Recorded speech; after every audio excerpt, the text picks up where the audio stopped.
Hello everyone, this is Mansi from evidyarthi.in. Now we are starting with question number 2, exercise 11.2.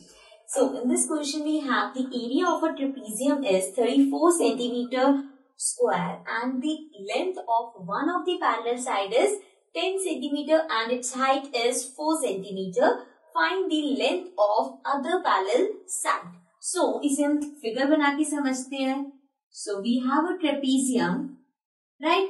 अब इस trapezium का एक तो हमें एरिया गिवन है which is 34 centimetre square.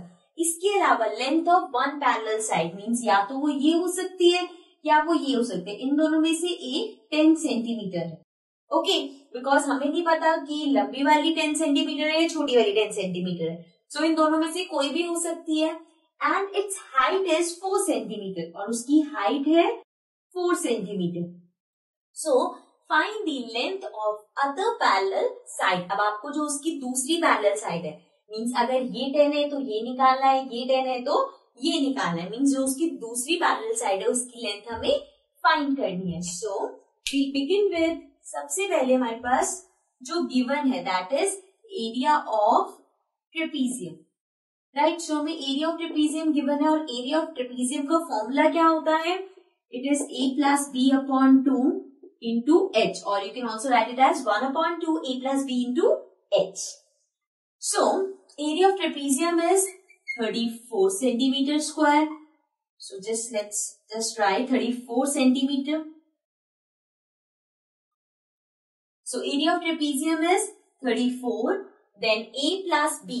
a plus b क्या होते हैं? ये पैरेलल साइड की लेंथ. इनमें से एक है. लेट्स सपोज हमारे पास a है तो हमने इसको कर देंगे 10 प्लस b, बिकॉज एक हमारे पास नहीं है, अपॉन 2 इंटू h. तो h क्या गिवन है? 4. सो ये हो गया 4. Now 2 1s are 2, 2 2s are 4.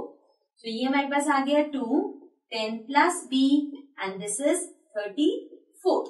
सो 2 यहाँ पे इससे मल्टीप्लाई हो रहा है. अगर यहाँ पे पूरा मल्टीप्लाई हो रहा है तो एक ऑप्शन है कि आप 2 को 10 से मल्टीप्लाई करो, 2 को b से मल्टीप्लाई करो और फिर सॉल्व कर दो. अदरवाइज यहाँ पे ये पूरे ब्रैकेट से हो रहे मल्टीप्लाई हो रहा है, इधर आके डिवाइड हो जाएगा. So this will be 34 upon 2 equals to 10 plus b. So this will be 34 upon 2 will be, इसको कट करेंगे, this is 1, this will be 1 and this will be 7. So हमारे पास आ गया 17 इक्वल्स टू 10 प्लस b. अब अगर हमें b निकालना है तो वो हो जाएगा 17 माइनस 10. सो b हमारे पास आ गया 7 और वही हमें निकालना था because we have to find the length of the other parallel side that is 7 centimetre. Okay, so this was question number 2. Now let's come to the next question.